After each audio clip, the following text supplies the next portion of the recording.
Halo, selamat datang di podcastnya Nia. Kenalan dulu kali ya. Namaku Nia, aku mahasiswi semester 2 program studi ilmu komunikasi. Dan podcast ini adalah podcast pertamaku. Semoga kalian suka and enjoy. Oke, di podcast pertamaku kali ini aku mau sedikit mereview novel judulnya Rembulan Tenggelam di Wajahmu, karangan Terelie. Dan novel ini terbit udah cukup lama, cetakan pertama itu tahun 2009. Tebal bukunya sendiri ada 425 halaman dan diterbitkan oleh penerbit Republika. Oh ya, novel ini juga udah difilmin yang rilis tahun 2019 kemarin. Oke, jadi secara garis besar novel ini menceritakan tentang tokoh utama seorang laki-laki bernama Rehan. Nah, di hidup Rehan ini dipenuhi bayang-bayang oleh 5 pertanyaan.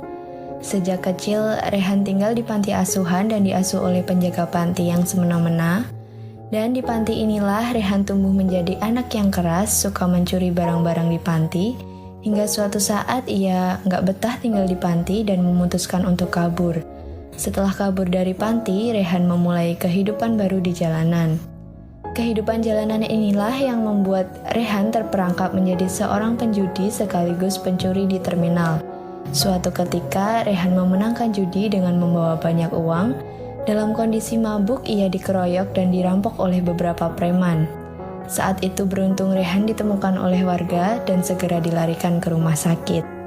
Tak disangka di rumah sakit, Rehan bertemu dengan temannya saat di panti dulu yang bernama Diar sekaligus penjaga panti. Melihat Diar dan Rehan anak asuhnya yang sama-sama terbaring di rumah sakit, penjaga panti ini menjadi terketuk pintu hatinya untuk menolong mereka.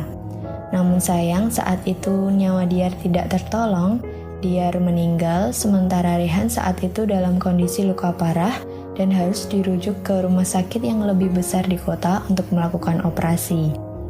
Karena pintu hatinya sudah terketuk, akhirnya penjaga pantilah yang membiayai operasi Rehan di kota. Operasi berjalan dengan lancar. Di kota, Rehan memulai hidup baru. Ia tinggal di rumah singgah. Di rumah singgah inilah Rehan dirawat dengan baik, mendapatkan teman-teman yang baik. Rehan juga mengikuti kegiatan sekolah penyetaraan di kelurahan.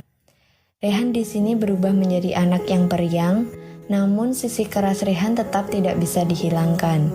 Sisi keras inilah yang kemudian membuat Rehan kembali kabur meninggalkan rumah singgah.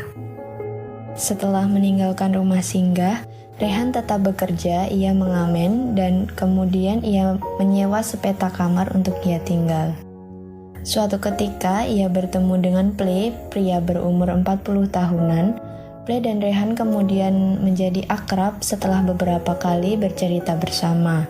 Tak disangka, Ple ternyata merupakan pencuri kelas kakap. Hingga suatu saat, Ple merencanakan sebuah misi pencurian besar-besaran. Dengan mudah, Ple ini membujuk Rehan untuk menjadi partner dalam misi pencurian besar-besaran ini. Namun, dalam aksinya, Ple tertangkap dan dieksekusi mati, sementara Rehan masih bisa selamat dan memutuskan untuk kembali ke kota kecilnya. Di kota kecilnya, Rehan mendapatkan pekerjaan baru sebagai buruh kerja, dan pelan-pelan kehidupan Rehan di sini mulai berubah. Ia dipercayai menjadi mandor dan menikah dengan seorang perempuan yatim piatu yang dicintainya. Hidup Rehan kini menjadi lebih baik. Ia memiliki istri yang dengan ikhlas menemaninya dari nol hingga kenaikan pangkat. Kebahagiaan Rehan semakin lengkap ketika istrinya hamil. Namun sayang, kebahagiaan ini cepat terenggut karena istri dan bayi yang dikandungnya meninggal dunia. Setelah kejadian tersebut, Rehan memutuskan kembali ke kota. Ia memulai bisnis imperiumnya yang tidak disangka dengan cepat bisa sukses dan menggurita di mana-mana. Meskipun dipenuhi dengan kekayaan, hidup Rehan kini menjadi hampa dan kosong.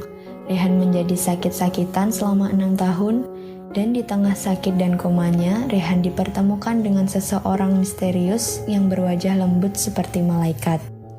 Rehan diajak ke masa lalunya, dan seseorang itulah yang akhirnya menjelaskan jawaban atas segala pertanyaan di hidup Rehan. Semenjak saat itulah, Rehan kemudian mengetahui kebenaran bahwa apa yang ia lakukan selama ini berdampak bagi orang lain.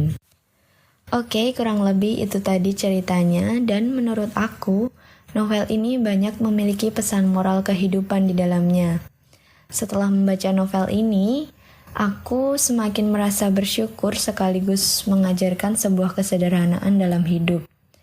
Kehidupan yang diceritakan pun di sini sangat natural seperti kehidupan yang terjadi di dunia nyata di lingkungan sehari-hari. Dan di sini penulis juga sangat detail dalam menjelaskan kejadian per kejadian di novel, sehingga bisa menghidupkan suasana di dalam novel tersebut. Tapi sayangnya di sini novel ini tetap memiliki kekurangan. Jadi menurut aku, karena alurnya campuran, ini membuat pembaca sedikit kebingungan dan membosankan di awal. Bahasanya sendiri yang digunakan ini juga cenderung gak umum digunain, sehingga lagi-lagi membingungkan pembacanya. Mungkin pembaca akan memahami setelah membuka kamus atau memahami lewat konteks kejadian yang diceritakan. Oke, secara keseluruhan novel ini bagus dan cocok buat kalangan SMA mungkin masih bisa, mahasiswa atau usia-usia kerja gitu, karena kalau buat SMP ini terlalu berat di tema dan bahasanya. Ya, segitu dulu podcast hari ini. Semoga reviewnya bermanfaat buat kalian semua, dan semoga podcast ini gak ngebosenin juga. Ingat, tetap di rumah aja, jaga kesehatan dan jaga kebersihan dengan selalu cuci tangan menggunakan sabun. Bye, see you!